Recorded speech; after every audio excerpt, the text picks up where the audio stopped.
आपका स्वागत है आपके अपने YouTube चैनल महाअध्ययन पर। वीडियो को लाइक करें और अगर अभी तक चैनल को सब्सक्राइब नहीं किया है तो जल्दी से कर दें। आज हम करने जा रहे हैं हमारी 7th क्लास की विज्ञान की वर्कशीट और आज तारीख है हमारी 27 नवंबर। तो फिलहाल जब हम बात कर रहे हैं तो वर्कशीट का नंबर है 17। शुरू करते हैं हम हमारी वर्कशीट को।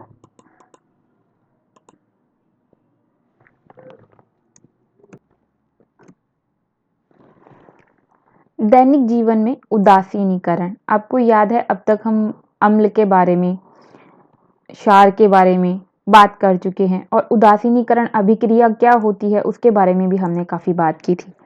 उदासीनीकरण की अभिक्रिया में हमने पढ़ा था कि क्षार और अम्ल को मिलाकर लवण और जल की उत्पत्ति होती है। तो कुल मिलाकर अम्ल और क्षार दोनों का असर जो है वो खत्म किया जा सकता है आपस में एक दूसरे को मिलाकर। तो चलो शुरू करते हैं। सबसे पहले यहाँ पर सवाल दिए गए हैं, हम भी वहीं से शुरू करते हैं। क्या आप अधिक खाने से अम्लता से पीड़ित हुए हैं? जब आप पढ़ेंगे अम्लता से पीड़ित हुए हैं तो शायद आपको लगेगा ये क्या है, लेकिन मैं आपको याद दिलाती हूँ, जब हम ये कहते हैं एसिडिटी हो गई है पेट में तो वो अम्लता ही होती है। अम्ल को ही इंग्लिश में एसिड कहा जाता है और मैं समझती हूँ कि आपको पता भी होगा पर शायद आपको याद ना आया हो। तो क्या अधिक खाने की वजह से आपको एसिडिटी हुई है? तो आप कहेंगे हाँ हुई है। और अगर आपको नहीं हुई है तो आप अपने परिवार में किसी से पूछेंगे तो किसी ना किसी को तो जरूर ऐसा कभी ना कभी हुआ ही है। और जब पेट में एसिडिटी यानी कि अम्लता हो जाती है तो बहुत कष्ट होता है, क्योंकि पेट में दर्द होता है, डकारें आती हैं और अलग तरह की दिक्कतें होना शुरू हो जाती हैं। तो अगर हम बात करें कि ये कैसे होता है, यह हमारे अमाशय में अम्ल की आवश्यकता से अधिक मात्रा में स्त्रावित यानी बनने के कारण होता है। तो इसका मतलब ये है कि हमारे पेट में या अमाशय में अम्ल बनता है, तो बिल्कुल ठीक बात है, बिल्कुल बनता है। इसके बारे में अभी हम आगे पढ़ेंगे। उससे पहले एक और सवाल है। कभी ना कभी आपको चींटी ने काट ही लिया होगा, और अगर आपको नहीं काटा है तो जिन्हें काटा है आपने सुना ही होगा कि चींटी के काटने में बहुत तेज जलन होती है। और ऐसा क्यों होता है? ये जलन या तो अम्ल की वजह से या फिर क्षार की वजह से होती है। तो शुरू करते हैं आगे की कुछ बातें। सबसे पहली बात कर रहे हैं हम अपाचन की। हम जब कहते हैं कि एसिडिटी हो गई तो वो इसलिए होती है कि जो हमने खाया पिया वो पचा नहीं ठीक से। दरअसल हमारे अमाशय में हाइड्रोक्लोरिक अम्ल पाया जाता है जो भोजन के पचने में सहायता करता है। परंतु अगर जरूरत से ज्यादा अम्ल हमारे अमाशय में बन जाता है तो उसके कारण भी हमें अपाचन हो सकता है, यानी कि खाना हमारा नहीं पचे, ये हो सकता है। और अगर खाना नहीं पचेगा तो फिर वही दिक्कत होगी। अब बात करते हैं चींटी के डंक की। चींटी के डंक में भी एक एसिड होता है जिसे फॉर्मिक एसिड कहते हैं। आपको ये याद रखना है कि हमारे पेट में कौन सा अम्ल बनता है, हाइड्रोक्लोरिक अम्ल। चींटी के डंक में कौन सा अम्ल होता है? तो फॉर्मिक अम्ल। जब चींटी काटती है तो वो उसी अम्ल को हमारी त्वचा के अंदर छोड़ देती है या डाल देती है, और उसी अम्ल की वजह से हमें बहुत तेज जलन होती है। अगर इसी संदर्भ में हम और आगे बढ़ें और कुछ और बातों को जानने समझने की कोशिश करें तो मिट्टी के संदर्भ में, मृदा के संदर्भ में भी कुछ इसी तरह की बातें हमें जानने पढ़ने के लिए मिलती हैं। आपको याद है हम अपनी भूमि को यानी कि खेती करने के लिए जब हम अपनी भूमि का इस्तेमाल करते हैं तो अक्सर उसमें रासायनिक उर्वरकों का यानी रासायनिक खाद का प्रयोग करते हैं, इसलिए ताकि हमारी जमीन अच्छी उपज दे सके। लेकिन अगर उसमें भी जरूरत से ज्यादा अम्ल पैदा हो जाए या उसमें हम जरूरत से ज्यादा अम्ल मिला दें तो मिट्टी खराब हो जाती है, फसल अच्छी होने की जगह पर खराब हो जाती है, पौधों की वृद्धि अच्छी नहीं बल्कि बेकार हो जाती है। तो मृदा में चाहे अम्ल बढ़ जाए चाहे क्षार बढ़ जाए, दोनों में से अगर कोई भी चीज मिट्टी में बढ़ जाए, जरूरत से ज्यादा हो जाए, तो वो मिट्टी के लिए खराब होती है, मृदा के लिए खराब होती है और खेती के लिए वो बहुत अच्छी नहीं है। बहुत अच्छी नहीं मतलब बेकार ही है, बुरी है। कारखानों के अपशिष्ट के बारे में अगर हम बात करें, कारखानों से बहुत सारा वेस्ट मटेरियल निकलता है जिसे हम कचरा बोल सकते हैं। उस कचरे में भी अम्ल होता है और ये अम्ल जब जलाशयों में मिलता है, जैसे नदियों में या तालाबों में, इस तरह की जब जलाशयों में मिल जाता है, क्योंकि हम अच्छे तरीके से जानते हैं जो भी अपशिष्ट निकलता है, कचरा निकलता है जो पानी के रूप में कारखानों से निकलता है, वो किसी ना किसी दूसरे पानी के स्रोत में जाकर मिल जाता है। तो होता यह है कि उस अम्ल की वजह से, जो कचरा है उसके अंदर अम्ल है, उस अम्ल की वजह से पानी के अंदर रहने वाले छोटे छोटे जीव मर जाते हैं, खत्म हो जाते हैं, क्योंकि वो उस अम्ल को बर्दाश्त नहीं कर पाते। आप समझ सकते हैं कि अगर चींटी हमारी स्किन के अंदर थोड़ा सा फॉर्मिक अम्ल छोड़ देती है तो हमें कितनी जलन होती है, और अगर इसी तरह का अम्ल किसी जीव के ऊपर इतनी ज्यादा मात्रा में डाल दिया जाएगा तो वो जीवित कैसे रह सकता है। इसी वजह से मछली और अन्य छोटे छोटे जीव मर जाते हैं। अब हम बात करते हैं कि अगर अम्ल जितना हमें नहीं चाहिए उससे ज्यादा अगर हो जाता है तो वो हर स्थिति में हमें नुकसान दे रहा है, चाहे वो क्षार है चाहे वो अम्ल है। जैसे हमने मिट्टी के बारे में बात की कि मिट्टी के अंदर क्षार भी ज्यादा हो जाते हैं तो वो भी नुकसान देकर होते हैं। चींटी के डंक के बारे में बात की कि अम्ल या क्षार के कारण ही वो हमें जलन होती है। तो दोनों ही स्थितियां, चाहे अम्ल हो चाहे क्षार हो, ज्यादा हो जाते हैं तो वो हमें नुकसान पहुंचाते हैं। ये अवांछित है, मतलब हमें ये नहीं चाहिए क्योंकि ये हमें नुकसान पहुंचाते हैं।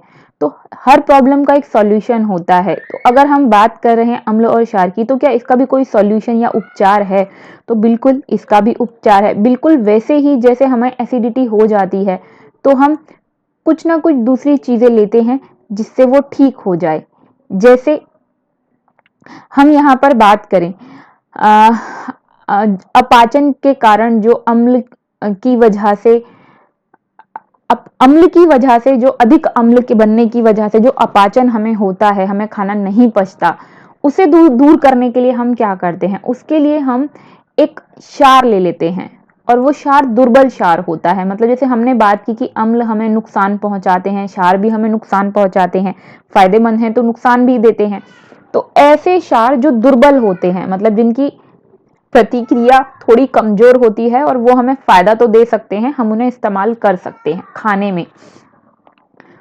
तो हम प्रति अम्ल ले लेते हैं, और प्रति अम्ल में क्या ले रहे हैं? प्रति अम्ल मतलब जो अम्ल का विरोध कर दे या अम्ल को खत्म कर दे, तो वो है क्षार।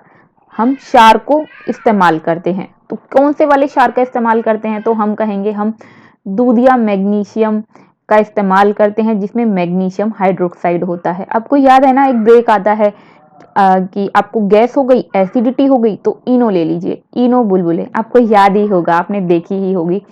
तो जब हम अत्यधिक अम्ल की वजह से, एसिडिटी की वजह से परेशान होते हैं तो हम एक दुर्बल क्षार का प्रयोग करते हैं। और यही कहानी डंक के मामले में भी है, चींटी के डंक के मामले में। जो फॉर्मिक अम्ल हमारी त्वचा के अंदर पहुंचता है, उसके प्रभाव को कम करने के लिए हम उस पर नमी युक्त खाने सोडे का यानी कि सोडियम हाइड्रोजन कार्बोनेट का या फिर जिंक कार्बोनेट के विलयन का इस्तेमाल करते हैं। जिंक कार्बोनेट विलयन के रूप में हम कैलेमाइन विलयन को लेते हैं, और जब हम उसे स्किन पर मल देते हैं, लगा देते हैं, तो डंक का जो प्रभाव होता है, फॉर्मिक अम्ल का जो प्रभाव होता है, वो उदासीन हो जाता है। क्योंकि हमने बात की ही थी, क्षार और अम्ल के मिलने से उदासीनीकरण अभिक्रिया होती है। तो अम्ल का प्रभाव क्षार खत्म कर देता है, और ये क्षार मृदु होते हैं। मृदु मतलब होता है कोमल होते हैं। जैसे मैंने अभी पीछे आपसे कहा कि ये क्षार दुर्बल होते हैं, दुर्बल, कमजोर या कोमल होते हैं, जिसका हम खाने में इस्तेमाल या अपने शरीर पर इस्तेमाल कर सकते हैं। तो मृदु क्षार होते हैं। अब यही बात मृदा के संदर्भ में भी है कि मिट्टी के अंदर जो समस्या अम्ल और क्षार की वजह से हो रही है, उसे कैसे दूर किया जाए? तो उसे दूर करने के लिए भी वही किया जाएगा जो अब तक हमने किया। अगर मिट्टी के अंदर अम्ल की मात्रा बढ़ गई है तो हम उसके अंदर क्षार मिलाएंगे, और अगर क्षार की मात्रा बढ़ गई है तो हम उसके अंदर अम्ल मिला देंगे।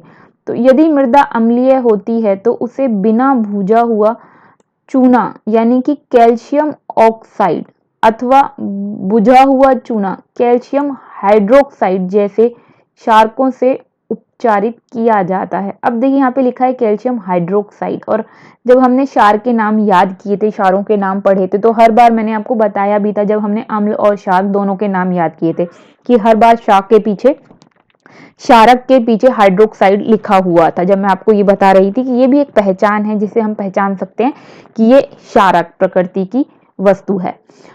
तो और अगर मृदा क्षारकीय हो जाए तब हम उसमें क्या मिलाएंगे, तो उसमें अम्ल बढ़ाने का तरीका होता है कि उसके अंदर जैव पदार्थ मिला दिए जाएं। जो जैव पदार्थ होते हैं वो मिट्टी में मिलकर अम्ल निर्मुक्त करते हैं। निर्मुक्त मतलब अम्ल छोड़ते हैं। तो क्योंकि वो क्षारकीय मृदा है, उसके अंदर जब अम्ल निर्मुक्त होंगे, अम्ल उसके अंदर बनना शुरू हो जाएंगे, तो क्षारकीय प्रकृति उदासीन हो जाएगी। अम्ल और क्षार मिलकर उदासीनीकरण की अभिक्रिया करेंगे और वो उदासीन हो जाएगी, यानी कि अम्ल का प्रभाव खत्म हो जाएगा। अम्ल क्षार के साथ मिलकर अम्ल का प्रभाव और अपना अम्ल और क्षार दोनों का प्रभाव खत्म हो जाता है। बिल्कुल वैसे ही क्षार में अम्ल मिलकर दोनों का प्रभाव खत्म हो जाता है, यानी कि उदासीन हो जाता है। जब हमने ये बात अपने अपाचन को दूर करने के लिए, चींटी के डंक का उपचार करने के लिए, मृदा का उपचार करने के लिए की है, तो यही बात हम कारखानों के अपशिष्ट के बारे में भी करेंगे, जिससे कि उसमें रहने वाले छोटे छोटे जलीय जीवों को या और उसके अंदर रहने वाले जीवों को नुकसान न पहुंचे। तो इसके लिए क्या किया जा सकता है, क्योंकि हम जानते हैं कि कारखानों से निकलने वाला अपशिष्ट प्रायः अम्ल होता है। तो क्योंकि वो अम्ल है उसके अंदर, तो हम उसके अंदर क्षारकीय पदार्थों को पहले मिला दें और उसके बाद उसे बहने के लिए छोड़ें, यानी कि उसे जल में मिलने के लिए छोड़ें, जलाशयों में मिलने के लिए छोड़ें। तो कारखानों के अपशिष्ट को ठीक करने का तरीका है कि उस अपशिष्ट में हम क्षारकीय पदार्थों को डाल दें, जिससे कि चीजें ठीक रहें, या हम कहें जलाशयों में रहने वाले जीव सही सलामत रह सके। क्यों? क्योंकि अम्ल और क्षारक जब मिल जाएंगे तो उदासीन हो जाएंगे, दोनों में से किसी का भी प्रभाव नहीं रहेगा, खत्म हो जाएगा। अब हम बात कर रहे हैं आज हमने क्या सीखा। पहला प्रश्न पूछा है अपाचन से आप क्या समझते हैं। खाने का नहीं पचना ही अपाचन है, लेकिन हम यहाँ पर साइंस के उत्तर दे रहे हैं, विज्ञान के उत्तर लिख रहे हैं, तो परिभाषा को ठीक से लिखेंगे। हम लिखेंगे हमारे आमाशय में हाइड्रोक्लोरिक अम्ल पाया जाता है जो भोजन के पचने में सहायता करता है, पर जब अम्ल की मात्रा अत्यधिक हो जाती है तो आमाशय में अपाचन हो जाता है। फिर हमसे दूसरा प्रश्न पूछा है कि प्रति अम्ल क्या होते हैं। तो प्रति अम्ल होता है जो अम्ल को खत्म कर दे या अम्ल का विरोधी हो। प्रति अम्ल, अम्ल का विरोधी। तो अम्ल का विरोधी कौन है, तो हम कहेंगे दुर्बल क्षार अम्ल के विरोधी हैं, यानी दुर्बल क्षार प्रति अम्ल होते हैं। तो अगर हम इसको परिभाषा के रूप में लिखेंगे तो क्या लिखेंगे, प्रति अम्ल दुर्बल क्षार होता है, उदाहरण के लिए दूध या मैग्नीशियम हाइड्रोक्साइड। फिर अब तीसरे प्रश्न की तरफ बढ़ते हैं। डैश तथा डैश का उपयोग चींटी के डंक के उपचार में किया जाता है। तो ये हमने पढ़ा ही था जिंक कार्बोनेट के बारे में, और हमने साथ में सोडियम हाइड्रोजन कार्बोनेट के बारे में भी बात की थी, यानी नमी युक्त खाना सोडा और कैलेमाइन विलयन से चींटी के डंक को ठीक किया जा सकता है। तो अब बात कर रहे हैं हम चौथे उत्तर की या चौथे प्रश्न की। तो प्रश्न पूछा गया है हमसे कि आप क्षारकीय मृदा को कैसे ठीक करेंगे। तो क्षारकीय मृदा को ठीक करने के लिए हम क्या करेंगे, उसके अंदर अम्ल बढ़ जाएं, कुछ ऐसा करेंगे। और अम्ल किस तरह से बढ़ते हैं, तो हमने कहा उसके अंदर हम जैव पदार्थों को मिला देते हैं। तो जैव पदार्थों में से अम्ल निकलता है, जिसकी वजह से हमारी मिट्टी का उपचार हो जाएगा और मिट्टी हो जाएगी ठीक। तो ये थी आज की हमारी वर्कशीट। मैं उम्मीद करती हूँ इस वीडियो के द्वारा आपको आपका चैप्टर समझने में, वर्कशीट समझने में बहुत मदद मिली होगी, और साथ में आपके प्रश्न उत्तर करने में भी। आप चाहते हैं कि आपका चैनल महाअध्ययन आपको इसी तरह से मदद करता रहे, आपको ये वीडियोस देखने के लिए मिलते रहें। आने वाले टाइम के साथ आप देख ही रहे हैं हमारी वर्कशीट का लेवल बढ़ गया है, हमारे पाठ कठिन होते जा रहे हैं, और आपको चाहिए कि आप इसे वीडियोस के थ्रू समझ सकें। तो ज़रूरी है कि चैनल चलता रहे, और चैनल के चलते रहने के लिए ज़रूरी है कि इस पर लाइक्स शेयर्स बढ़ने के साथ साथ सब्सक्राइबर्स भी बढ़ते रहें। तो आप वीडियो को देखने के बाद हमेशा लाइक करना बिल्कुल मत भूला कीजिए, ज़रूर लाइक तो कर ही दीजिए, शेयर हो सके तो शेयर भी कीजिए। अगर आपने चैनल को अभी तक सब्सक्राइब नहीं किया है तो कर दीजिए। आपकी वीडियो के नीचे रेड कलर से सब्सक्राइब लिखा है, क्लिक कर देंगे तो उसका रंग बदल जाएगा और लिखा रहेगा फिर सब्सक्राइब्ड, मतलब चैनल सब्सक्राइब हो गया। चैनल को बस एक ही बार सब्सक्राइब करना है। फिर मिलते हैं ऐसी ही वीडियोस के साथ, तब तक के लिए स्वस्थ रहें, खुश रहें। नमस्कार और धन्यवाद।